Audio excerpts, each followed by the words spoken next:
मनुष्य विजयाने नम्र होतो, राणे विजयाने हिंस्त्र आणि बेफाम होतात।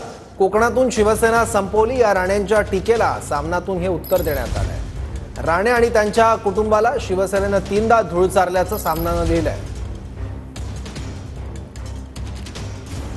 मनुष्य विजयाने नम्र होतो, राणे विजयाने हिंस्त्र आणि बेफाम होतात। मरतुकडी म्हैस ध्यानीमनी नसताना गाभण राहावी तसा राणेंचा विजय। नव्या मंत्रिमंडळामध्ये राणेंना स्थान नाही ही त्यांची योग्यता, त्यामुळे त्यांच्या अतिक सूक्ष्म अकलेस झिंझिण्या आल्या।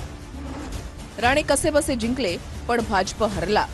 राणे ज्या पक्षात जातात त्या पक्षाची हीच अवस्था होते, केसरकरांनी सांगितलं होतं। राणे शिवसेनेमुळे आर्थिकदृष्ट्या संपन्न झाले। त्यांच्या घरावर सोन्याची कौलं आणि डोक्यावर झुपकेदार केसांचा टोप चढला। मंत्री केलं नाही म्हणून राणे मोदी विरोधाची उबळ बाहेर काढून शिवसेना संपवण्याची भाषा करत आहेत। राणे आणि त्यांच्या कुटुंबाला शिवसेनेनं 3दा धूळ चारली, चौथ्यांदाही पराभव होईल। राणेंनी सेनेचा पराभव कोकणामध्ये केला हे असत्य आहे। पैसा, पोलिसांच्या मदतीनं कोकणी बाणा आणि स्वाभिमानाची तात्पुरती पीछेहाट केली।